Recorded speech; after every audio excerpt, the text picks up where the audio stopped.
La CAN est de retour, les stades s'illuminent, les drapeaux se lèvent, l'Afrique entière est suspendue à ce tournoi. Mais pendant que le continent célèbre son plus grand événement footballistique, il est temps de poser une question qui dérange. La CAN n'a-t-elle pas lieu trop souvent pour son propre bien ?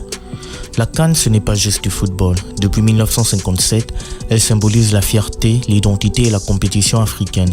Mais aujourd'hui, le football africain compte 54 nations, des coûts qui explosent et un calendrier surchargé. Le tournoi a grandi, mais son organisation, elle, n'a pas suivi le rythme.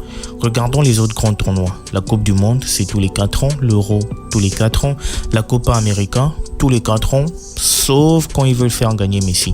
La CAN, elle se joue tous les 2 ans. Résultat, c'est le tournoi le plus fréquent, le plus exigeant et souvent le moins préparé. Cette fréquence n'est pas une tradition, c'est une pression permanente. Yo, avant de poursuivre la vidéo, petit mot sur notre partenaire DistroKid.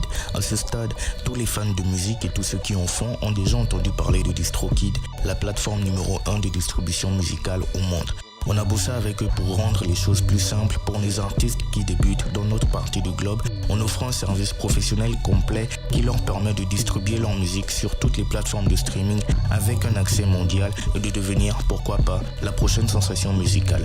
Si tu es un étudiant, en utilisant notre lien pour t'inscrire sur DistroKid, tu as droit à 50% de réduction sur toute l'année.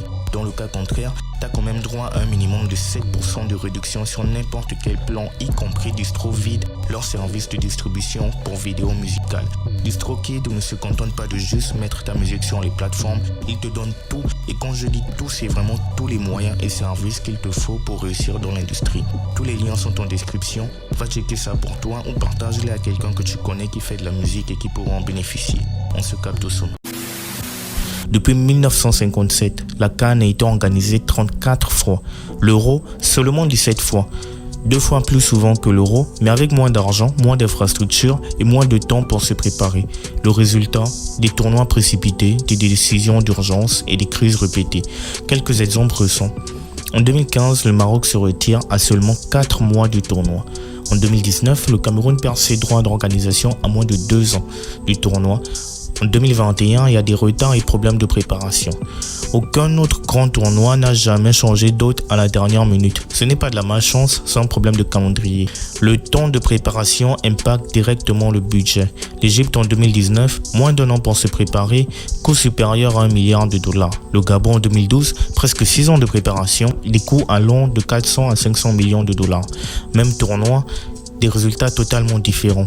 Les délais courts forcent les gouvernements à dépenser trop. Soyons francs, presque aucun pays hôte ne dégage de profit direct de cette compétition. Ceux qui ont réellement profité avaient des cycles de préparation longs.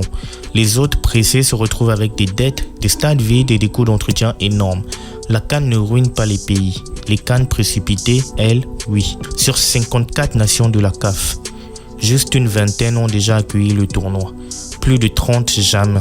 L'Égypte 5 fois, le Ghana l'a fait 4 fois. Le problème n'est pas le manque d'intérêt, c'est le manque de temps. Un cycle de 4 ans permet aux plus petits pays de se préparer correctement. La CAF a maintenant besoin de 3 pays pour accueillir un tournoi. Je ne sais pas si on se rend compte, mais la prochaine CAN sera organisée sur 3 pays différents, ce qui est complètement fou.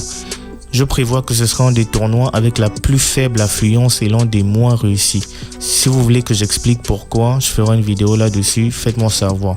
Mais c'est déjà incroyable pour une Coupe du Monde, mais pour une CAN, je le répète, c'est totalement fou. En Afrique, le multi-hébergement implique plus de visas, plus de vols, plus de coûts et moins de mobilité pour les fans. Ça règle les délais, mais pas les vrais problèmes.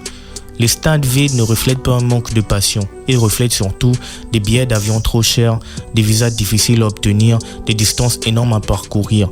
Pour voyager en Afrique, c'est très compliqué. Ce n'est pas comme en Europe où tu peux faire le tour du continent à travers des trains. Non, pour voyager en Afrique, il y a des problèmes évidents et d'autres encore problèmes qui le sont moins, que parfois ça n'en vaut même pas la peine, surtout quand ton équipe ne fait pas partie des favoris en tant que fan. Avec 4 ans de préavis au moins, les fans peuvent planifier leur voyage et les gouvernements peuvent agir. La CAN tombe en plein milieu de la saison européenne. Les clubs doivent libérer les joueurs, mais il y a la fatigue, les blessures et des préparations trop courtes. Tout ça, ça reste un problème. Un meilleur espacement des tournois améliore la santé des joueurs, la qualité des équipes, le niveau général du tournoi. Quand la CAN a lieu tous les 2 ans, certaines équipes se disent, si elles ne sont pas qualifiées, on aura la prochaine, on ira à la prochaine. Alors que rater la Coupe du Monde fait mal pendant 4 ans. Rater la CAN, une autre arrive bientôt. La rareté crée un prestige, plus d'émotion et d'urgence. Tous les grands tournois majeurs le savent, sauf la CAN. La CAN occupe tout le calendrier africain. Moins de tournois signifie plus de place pour la Ligue des champions africaine, le Tchad, la future Ligue des nations africaines et toutes les autres compétitions de la CAF. L'Afrique n'a pas besoin de moins de football, elle a besoin d'un meilleur équilibre. La CAN n'est pas le problème, c'est la fierté du football africain. Mais la tenir tous les 2 ans a étiré les systèmes africains trop finement. Passer un cycle de 4 ans n'est pas une régression. Ce n'est pas copier l'Europe, ce n'est pas abandonner la tradition. C'est aligner ambition et réalité. La CAN tous les 4 ans, ce n'est pas radical. C'est une décision qui aurait dû être prise depuis longtemps.